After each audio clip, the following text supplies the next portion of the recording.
Yo, yo, yo, what it do? You heard me? It's the year of the real, aka Young Chri, better known as the streets. You heard me? And I just jumped off the porch with Dirty Glove Bastard.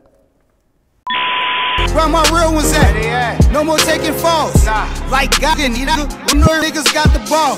If you All right, so we got Young Chri jumping off the porch with us today. You already know what it do. Young Chri in the building. Yes, the year of the real, aka the year of the real, man. Better known as the streets. You heard me? There you go, bro. So how you feeling today, man? I'm feeling fine. Yeah, can't complain. Okay, I appreciate you coming by, man. So what else you got shaking here in Atlanta, man? You got anything else planned? Yeah, I gotta sit down at the end of the day to see, you know, talk business with some business people. So, you know, that's why we out here and to fuck with y'all. Okay, that's love right there. You good, man? So yeah, man, 2022. How you feeling about this year, man? You got big things planned? Yeah, this year gonna go good. This year for sure, for sure. We turning all the way up for sure this year. Yeah. Yeah. How would you say your 2021 went then? You had a 2021 good year? was just, yeah, it just was a lot of groundwork. We put in a lot of groundwork, a lot of things to get it hyped for the album to drop this year, in 2022. So. Yeah, it's about that time. I know people waiting on the album, man. For sure. The streets waiting. You hear me? Yes, sir. All right, so let's take it back to the NO, man. First off, just talk about life in New Orleans, man. I think people kind of familiar with the culture, you know, through the music and TV, you know, but give them the real. Tell them what it's really like down there. You know, it's like third world country. You know how it is, but this ain't everybody. You know, growing up in New Orleans is way totally different, and you know, so I don't know. It's like that in everywhere. Like they got a spot in a place like that in every city, but you know, New Orleans is just different. New Orleans is just a different breed. Like I don't know if it's the gumbo or the crawfish or whatever. Like you did for real. Yeah. Like you know how the mentality is and all that. And I think a lot of people scared of that. Like doing it with the music platform or dealing with real street people, because when niggas rapping, they really putting real deal. Like this is what we really living. Like you did, but we just trying to make a living. Yeah. You did. But we been coming from poverty and low-income in-housing and all that, no really money down there for nobody, no platform, no nothing. So yeah, you just got to get it how you live at the end of the day. Absolutely, man. Yeah, it's like when I went down to New Orleans, it's hard to compare it to any other place, man. It's kind of like its own world. Yeah, like its own world. That's what I'm saying. Its own world. Like you did. Open 24 hours. Like you can't just walk get up, around drinking. You can't just get up anywhere else and just go to the liquor store or go to the club. Like the club's open at 4, 5 in the morning, 6 in the morning. You can wake up at 1, 2 in the morning and be like, man, I'm bored. Let's go hit the club. Or let's go get a drink, and it's there. Like you did. Yeah. Now most people be like, I won't leave. I want a better life and this and this and that. But it's just something about that atmosphere and that environment that just attached to you, just keeps you there. Like you did. So. New Orleans is cool, man. Yeah, I walked into Peaches and they gave me a beer. I was like, man, I never walked into a record store and they're like, hey, choose whatever beer you want. They gonna treat you right. You hear me? You know, you're out of town. Oh, we're gonna make sure you got to go back and tell your buddies about us. You know how it go. You're dead. They're gonna treat you right. They're gonna make sure everything on point. Nah, absolutely. For sure. So, what part of the city are you from? I'm from downtown. The 8th Ward. Okay. You know, it's divided in wards and stuff like that. Like I'm from downtown New Orleans, 8th Ward. Small. Okay, so does downtown 8th Ward, does that differ a lot from the rest of the city? Yeah, because it's a small ward. Like it ain't that big. Like other wards got projects. We don't have no projects. We don't have no projects at all. It's a smaller ward, and you know it's tight, and everybody know everybody. Like I know your mom, I know where you stay at. Like everybody, you did. So you know. That's a good thing, but it's a bad thing at the end. Yeah. At first, it's all good. Yeah, it's at first all good. We was kids. Yeah, we all kids, and we grew up, and now it's some different shit. Yeah. You know, first is started off playing pitch up tackle. You know, now we coming through the docks with handcuffs and shackles. You heard me? Like, you know how this shit go. Real shit, man. Yeah. So when would you say you jumped off the porch? How old were you then? Probably say when I was like 13. If I'm not mistaken, like 13. I think my dad was selling pounds of weed at the time. He came and gave me like 20 nickel bags and blue bags out the blue, which I was smoking at the time. So, you know, I was smoking half, selling half, and I made the school money back and just to fuck off, you know, and shit like that. And that's where it started at. The old heads was around always looking for that Reggie, you heard me? Always, you did. We was going to school, middle school, trying to catch them sales out there, you heard me? For real. And that's where it turned one thing into another at the end of the day. Yeah. Yeah. Fortunately, you had to go sit down for a minute, though, right? Yeah, gave him 6 years. That really gave me an eye opener, and taught me how to be patient, though. Like, they call penitentiary, they don't call it penitentiary, they call it pay attention. They ain't gonna say, oh, you in the penitentiary, you're gonna say, when you come up and you better pay attention. Because there's a lot of things going on. You dealing with people that got a lot of years, people that's not coming home. You got 5 months to do, and you sleeping under somebody that got 100 years. Like, you never know his feeling and to be respectable and all that. And I was a knucklehead to where I ain't had that patience like that in that world, so I think jail really calmed me down, because I probably wouldn't be talking to y'all right now if it wasn't for jail. That's why they asked me, if, like, man, you could go back, and you know how people be like wishing they could go back in life and do this over and do it. I don't wish nothing. I went through what I went through because God said go through it. So that's what it was, you did. So I don't regret nothing. I don't wish I could go back in time just because I know what I know now and do it over now. We gon' right here, this what it is. So you feel like you had to go through all that? Yeah. And that was a good thing for me, though. Because now I deal with patience. Like, ignorant people move better. Instead of being on rah-rah time, I just be more patient with them. I see it's going negative, I just remove myself, move around and stuff like that. Like, it is just different. Like, it did times different, everything different. Yeah. So that's all it is. And I'm sure it's better to go through that at an early age. At an early age, yeah. Life too. For sure. Because right now, man, the young boys down there right now, man, they doing a lot of, they causing havoc right now. And they don't even much know. They sending them back there with grown men. And they 18, 16 years old, and they getting 10 years, and they going back there with grown men. Like, a lot of games getting played. Like, they putting them around other, like, homosexuals and stuff like that in that early age. And they just start having sex. So, you know, they horny, they freaking, there you go. Like, one thing turned to another one, you did. And shit, that's how niggas get crossed through. You gotta have a strong mind back there. That's why they tell you, when you come through that line, them dudes looking you in the face like you, ain't no games. Like, you better pay attention while you up in here, you did. Yeah. And it just taught me a lot, and I learned a lot, because I hung underneath the old heads a lot too. I came in there playing like my first 2 years, like it was a gym, like it was all PE.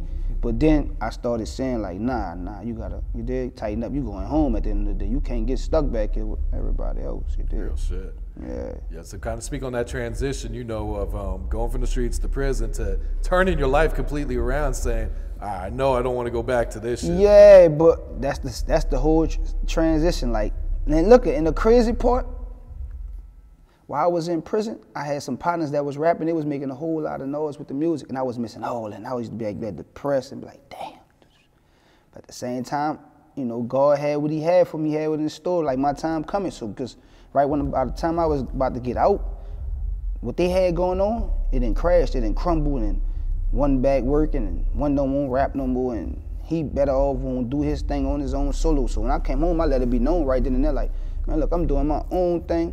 I'm not involved with that, just the year of the real, and I'm standing on that like I told them dudes in prison, you did, and that's what I did. Which I still had to in and out the streets because I kept a job from work release, but I still was in and out of the streets, but I was moving cordial. Oh, yeah. Like, I just wasn't just moving out that head first and moving fast and trying to rush back into things, you did. And you know, God knew my heart, and I prayed and a lot of stuff, and shit worked out like it did at the end of the day. Because that's my life, come from the trenches, you did. Yeah. Even though I be like, I don't glorify it, because I be telling them like all the time, like, man, I don't want to do this. Like, I'm trying to make it with this music that I don't want to keep doing it. You did? Who gonna keep doing it? You did? No, that's real shit right there. For real. So were you rapping before you went in, or when did you actually I ain't never take it serious. I was rapping before I went in, but I just wanted to hear myself like on a mic. You know, my partner, you see them rapping, they like, let me hear myself right quick. But I always was running some real shit. Like, I'd get in there, they'd be like, boy, you running some real shit? Like, what, this and this and that. I'm like, man, I can't do it. Phone ringing, I'm going back out there. I gotta catch these sales, you hear me? For real. Moms need my help at the time, you did? So I can't be up in here like, you did? For real. Like, I can't be up in here like that. So when I went to jail, and I was just writing raps all day, and they're like, you rap? I'm like, nah, because I was always shy with it. But one day somebody put me on the spot. I came outside on a yard. It's the big yard. And they had a little open mic going on. As soon as I walked through the door, they said, huh? And they gave me the mic. And man, I'm talking about my heart started beating fast, man. I'm like, this man put me on the spot like that, but I went to rapping like, this what it is. And they was like, man, you running real, like you a storyteller, like you running real, like, man, you gotta go do that. So the old head's like, man, what's your name? I'm like, I don't know.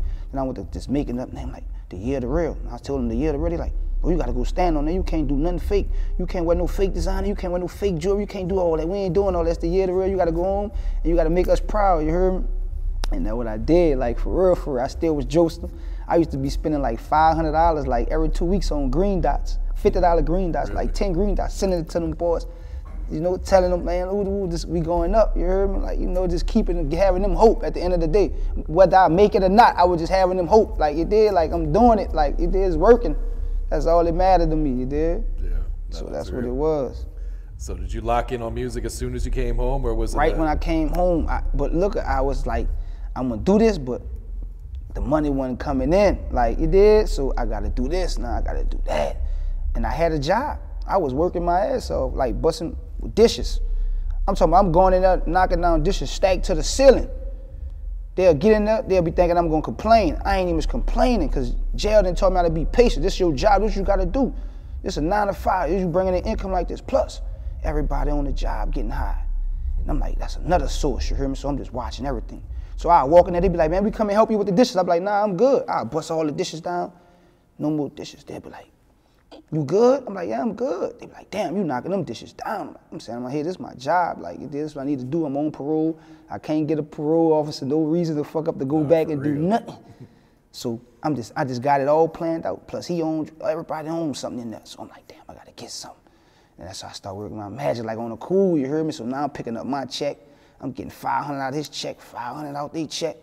You did. The waitress on X pills, I'm getting that. Oh, I'm getting 200-300 out their checks. I'm like, oh, all this working in one plot. You did. So that's what it was, bro. You did. Man, the restaurant's gold mine. The restaurant's a gold mine. Everyone's on something. Man, the restaurant's a gold mine, man. Like for real, man. To my fellas, whoever, they working them gold, they working them. You did. Yeah.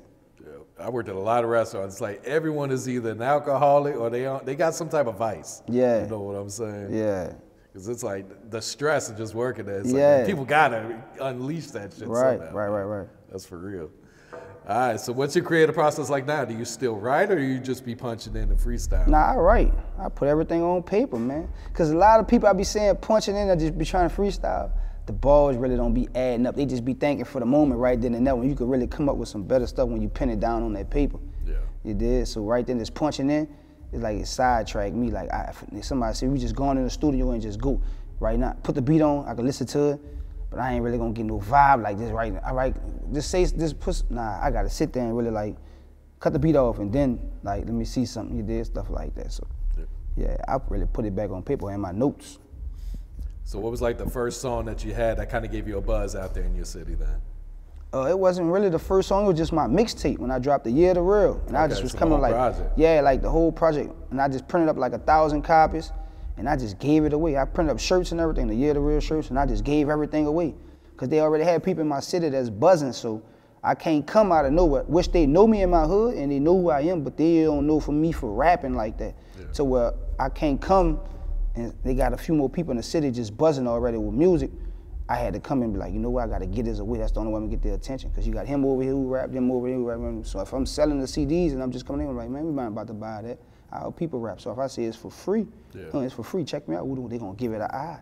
And that's what happened. Once I done that, I'm talking about I shook them up. Like 1,000 disses, I shook the whole city up like, you did? They were like, oh, Lord, this dude, The Year to Real, now my name being talked about. And I ain't even shot no videos at all. I ain't had no videos at all. Oh, shit. At all. I'm sure you catch them even just with the name. Like, yeah, just The Year to Real. They like, yo, you gotta check me. Yeah, like for real. Yeah. That's how it was in jail. And they like, man, you gotta go stand on that. Like, you know, who the one? I'm like, man, I'm gonna go stand on that for real, just with that title. Yeah. So how did Educated Hustle Entertainment come about? He came about right when the time I was doing everything like solo. You know, people been wanting the management. I'm like, man, just walk me into a situation and you can manage me. Like everything else I got on my own, you hear me? I got my partner in them. They got the truck driving company business. They backing me. They investing into me and stuff like that. They making it work for me. I ain't got to be out there like that like you did. I ain't got to be in the streets you did. So they making it work. They making it work for me. They doing this and doing that. Look, man, we gonna invest on you. Invest in this. That's truck company. Another thing you did, bringing in a lot of bread. So I ain't gotta be out there no more like how I used to be when it was coming up and all that, taking them risks and all this. Fall back and just do the music. You hear me? So he came with the opportunity. Like, man, look, he always came to my shows doing supporting me. It was crazy. Cause I always seen him at the show. He always uploading something about me on his Insta Snap, like the crowd control. Cause once they got me on stage, Because I'm opening up for everybody down there. They bring down there. Rod Wave, Lil Durk, Rick Ross, whoever they bring down there, they call me for them. Like the promoters, they calling me for them. Put dude in front of the crowd the day before they get on stage. I just got the crowd like just stunned, like shook, like niggas like, Lord, dude really running it. So he like, man, I got this, take you to another level.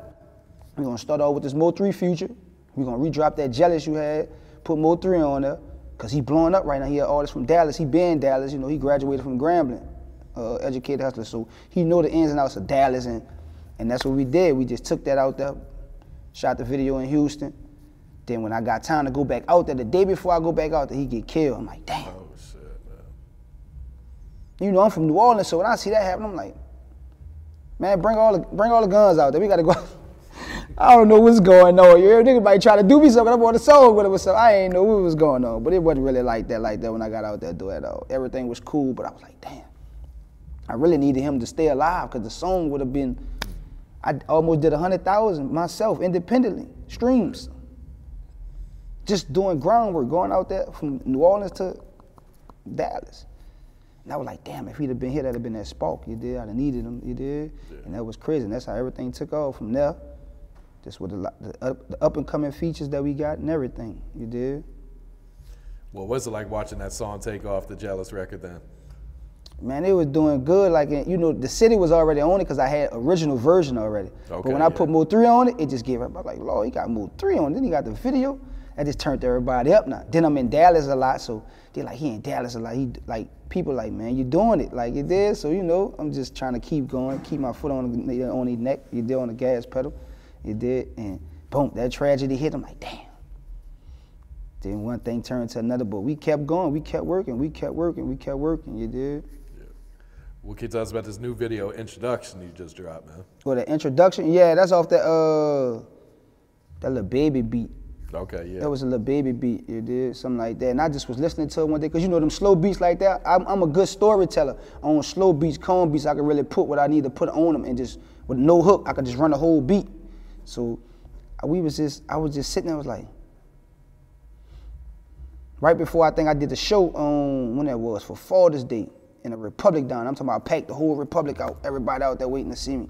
But you know, New Orleans ain't patient enough, like, by them saying opening X, 2 minute opening X, ran off the crowd. So when I got up there, they still had a crowd, but it wasn't like the crowd when they got out there. So yeah. I'm like, I need something to bring out the introduction of me getting on this stage. So I'm sitting there and I'm just plotting for Father's Day, and I'm like, and I'm just going through some stuff, and they're like, man, look at it, you heard this beat? It's Lil Baby beat. When he, you know, when he was running his, I'm listening to him, like, oh no. I'm like, oh yeah, I gotta do something on that. That's the first thing I come up with. Give y'all my life. I give y'all the real. Fuck how a nigga feel. Uncle got life. Told his lawyer straight up, we need that appeal when I was in jail. You hear me? Like, you did? Yeah. Niggas ain't give me shit. Like, them 15 minutes ain't enough when you trying to talk to your kids. Like, this real shit though, you did? I'm still on my uncle lawyer ass, like, man, we need that appeal, man, what's up? Like, you did, like, 15 minutes ain't shit when you trying to talk to your kids, you hear me? That's real shit. I'm on parole with a bind. I gotta sit. Told the DA, just give me my time, cause ain't no way I'm a snitch sleeping around lifers. And my cellie was always stressing about a bitch. I told my girl, just don't get pregnant. I don't care if you out sucking dick. They threw me in that water. I ain't panicked. You did? For real, for real. That's real right there. Yeah, I see you've been dropping a lot of remixes too. Yeah. Cause you try to get the top remixes and you try to drop them. And you try to put the real on it so they go, like, damn, he really like, on some Lil Wayne shit. You know how Wayne was taking over everybody's beat. Yeah, that was his shit. Yeah, that was his shit. A lot of beats that they're now his beats, man. Yeah, fucking right. He'll taking it. You'll think it's his song. Fucking right. And that's all. And I don't really try to do that like that. I just try to, when I get them, I try to just put some real shit to when they hit or whoever hit, you gonna be like, damn, like, I really felt that shit for real. Yeah. Dude, really, yeah. So what should we expect from this new album? Do you got a title picked out? It's called Count My Blessings. Okay. Yeah, I'm just counting my blessings. You hear me? I got the I got the video.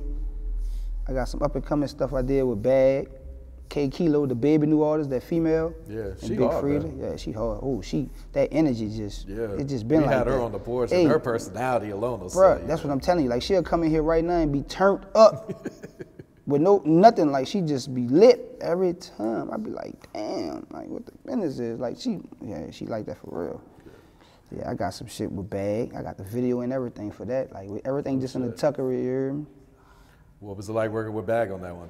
Oh, Bag? Yeah, it was official with Bag. Yeah. You know, my manager and his manager cool, been since, like, you know, they came up, whatever together you did. But, you know, he from Memphis. Bag manager from Memphis. My manager from NO. So they always did connected and stuff like that, you did. So it wasn't nothing. It just was that, it was that timing, got to be everything. Timing, everything got to be right, this and this and that. So, you know, we came out here and done the song. Okay. Was in the studio with him, all type of stuff, yeah. Oh, that's dope right there. In the studio with him. He come down. He had got him for the concert down there in New Orleans in the Lakefront Arena. Come down, shot the video. I pulled out my track hog for him, you heard me? He went crazy once he seen that track hog. He was like, man, you serious? Like, yeah, he had to call his people like, man, I need to get this on the back of this would do, she do track hog, you heard me? Yeah, nigga doing it for real down there on the cool, you heard me? Yeah. Just got to stay out the way, because there's a lot of hate down there. Get a lot of, you know, a lot of threats and all that, but it's cool though. That's the city. Yeah. So what type of vibes are going to be on the project then? Vibes? Oh, you're going to get real vibes. You're going to get female vibes. You're going to get some laid back vibes. You just, you know, all around, like streets. It's going to give you some real, I'm going to give you some real street. I'm always talking to the streets. I'm always motivating the youth, like, hey, man, like, stay on the porch. Like, don't get off the porch, man. Go play ball. Like, cause this ain't really what you want right now. If you didn't seen what I seen, you know, witness what I witnessed, like this, go play ball, man. Like, stay on the porch, man. Like, you know, you could be gangster inside you, but you ain't gotta be gangster outside. Like, you did, just stay in school, man, get your education. I done went talk to Churn and everything, tell them everything in the school. People call me, I'm coming do it. Yeah, let them know, man, look, y'all come to school to learn for number one. Like, I've been disrespectful to these teachers. I know they're getting younger and younger in these classrooms, but you come to school to learn. Everything else, you keep it outside the school, man. Whether you smoking weed, whatever like that, you want gang bang, that's cool and all that inside your neighborhood and all that, but keep it outside the school, man. You come to school to learn, be respectful, go home. You gotta learn something. Shit, they got a lot of shit over y'all head out here, but you know. Yeah. They don't be really understand, but they'll pay attention. That's why I gotta come in there, like I be trying to come in there regularly, be like, no, you gotta put the jewelry on, you gotta come in that shot. That's the only way you get their attention though. And I seen it, I'm like, damn, that's the only way I'm gonna get their attention. I come in here with slippers on, now they gonna be like, oh man, you know, they just come in here with a Nike jogging suit on with some slippers on and a do-rag on my head. They gonna be like, we ain't trying to hear him. You did, so that's how it is. It's all cool, they be all love, but they know I'm gonna give them that real talk at the end of the day, like all the time. Like you did, like I tell the football players, man, you gotta treat it like the streets. You know your mama didn't want that house, you gotta treat it like the streets. They got how many safeties out there? 1,000 safeties. They got 1,000 rappers. You gotta be the standout. Say you gotta get on that field and make it work. Like I be motivating, prep talking, everything. You hear me? Yeah. Programming, locking in the ear. Yeah, those messages are missing from rap yeah, too, but now I do it though. Like if you check out my page, it's on my page. If you check out my page, just go down my page one time and just look at it. You gonna see me on stage, like everything. I saw you guys partnered up with Adidas too for the Adidas. Yeah, Adidas came through. You know, we that was Educated Hustler. Monday, yeah. Monday we got something else going too for the uniforms for the basketball players over there. Yeah. That's what I'm saying. It's all the same thing you did. That's what I'm telling you when I was telling them about the streets and all that. You know, you come to school to do what you got to do in school and be, you know. But other than that, when you go out there, you got to be mindful of what you're doing and what you're getting into out there. You're jumping in cars with 3 people, 4 people. You did. And that's how, you know, things, like they getting younger and younger, so they crabbing the barrel in themselves. They hanging with different other young boys from other sets and something go wrong, they feel like, oh, you ain't off this set, you ain't from around here, so we gonna execute you, you hear me? And next thing you know, you find them talking about, man, you finding babies, they down there, man, the cars, man, 10 years old, 12 years old, like, it's just crazy down there, like, you did.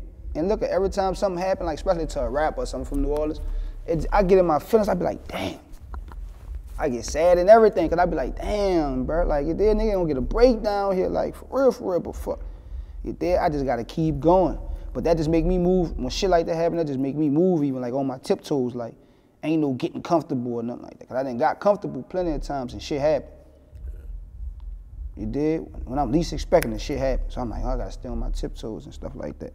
But yeah, we got some other stuff coming up for the kids too, man. I think we doing the giveaway, the uniforms and stuff like that for them, so that'll be cool too. Back down there Monday. So I do a lot of that stuff. I come talk to the kids, whatever. I ain't doing no tripping when it's about the kids or something like that. I'm gonna do that. I'm gonna come stand in front of them and give them that real, like, man, look, don't throw your life away, man, how this shit going, man. You could be greater than what you is, you did. Just stay down, you did. Listen, play ball or something like that, you did. Nah, I salute you for doing that, man. Yeah, it's much for sure. in these communities. They calling me for that. I'm be telling them I'm doing it. And I don't be doing it for no charge. Like half of people, people be paying me for features, like certain stuff, but when they come down to the camp, like, man, you ain't gotta give me, I'm gonna come through that for you. You hear me? Off the strength, just cause I wanna do that, you did. Yeah. And I wanna tell them, cause ain't nobody was doing that with us. Like nobody wasn't coming in there motivation, speaking to us and all that. Like, nah, they wasn't doing that, man. They ain't trying to do that down there with them churn, man. But that's what it is. So going back to the album, you got a release date in mind? Is it coming soon? How soon are we talking? Mardi Gras. You ain't got to put a date on it, but like winter, spring, summer?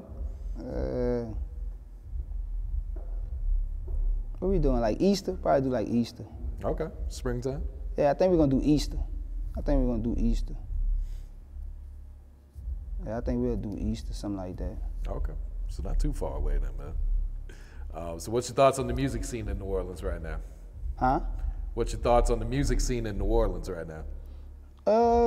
Everything good in New Orleans. You know, it's everything real. Like you listen to them, they got plenty of artists down there. They running real stuff.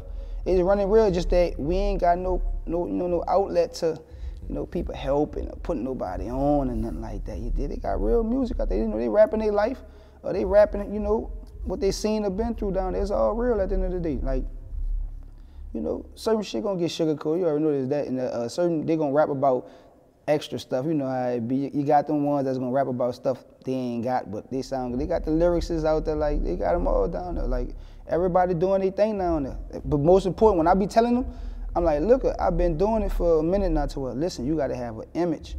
You gotta put on for an image. You gotta look like money. You gotta look like you could be sellable, like it did. Like you can't just be shooting videos and they looking crazy. Or you in there looking, nah, man, you can't. You did. You gotta, you put your own money behind it. If you're looking for somebody to put some money behind, you gotta look presentable, you gotta look sellable. Other than that, you gotta put the money behind. That's why I tell them a lot of dudes, man, it take money like to put behind yourself first for to get it started off. But the music scene is cool down there. They got people that's doing their thing down there for sure. Going back to what you said, like the platforms, do you feel like some of these legends should come back and put the new artists on, or is that not really their responsibility? It could be both. They could do more. I feel like they could do more. Like Atlanta. See, Atlanta put everybody on. They help everybody. Like, it's you, we gonna put you on over here, we gonna put you on over here, everybody gonna eat. It's not like that in New Orleans. They ain't wanna do that. That's why them dudes always on go time or red. They see red, it is just like that. They ain't got no money generating down there. And all of them ain't hustlers. All of them looking for licks, you hear me? All of them ain't hustlers, they looking for licks or something quick. And they gonna blow it because they ain't got nobody in their ear telling them how to manage money, how to do this and do that. They ain't got nobody telling them how to pay for ads on YouTube or you did, like you shoot the video this way, or you gotta put on some decent clothes. They ain't got nobody doing that. Like it ain't no doors down there for doing that, man. Like for real. Yeah, I feel that. What's some of your goals for 2022? What are you trying to accomplish these next 11, 12 months? 2022? I don't really know, bro. I'm the type to live day by day, bro. Okay. Well, I wake up, you did? I thank God for waking me up this day, and I got to see how it's gonna play out. You did? What's my mood gonna be, and stuff like that. I don't really be planning nothing. I be having people with, come at me with agendas like, you should do this, you should do that, you should do that, but I don't really just be planning nothing like I'm going to do this, I'm going to do that, and do that. It just be, wake up this day, I feel this certain way, and be like, man, I think I should do this, or somebody come at me and present something that's nice or cool, I'd be like, all right, I'll fuck with that, something like that. Other than that, I just be straight on rapper time, like it is, like I'm trying to think of a way to make a hit that something else that's just going, like it did, just to take off, just to get through the dope. It did, that's all. I got you, man. All right, Chris, you got any shout outs you'd like to give before we wrap it up here, man? My whole hood, the whole city of New Orleans, you heard me, 8-1 in the building. Yeah, the real, you heard me. Educated hustler, my boy Clips, you heard me. Scrap, I see you. Jarvis, I see you. Suge, y'all know what it is, you heard me. New Orleans in the building, for sure. Where my real ones at? No more taking falls. Like God, niggas got the ball. If you fake, best believe we gon' pick.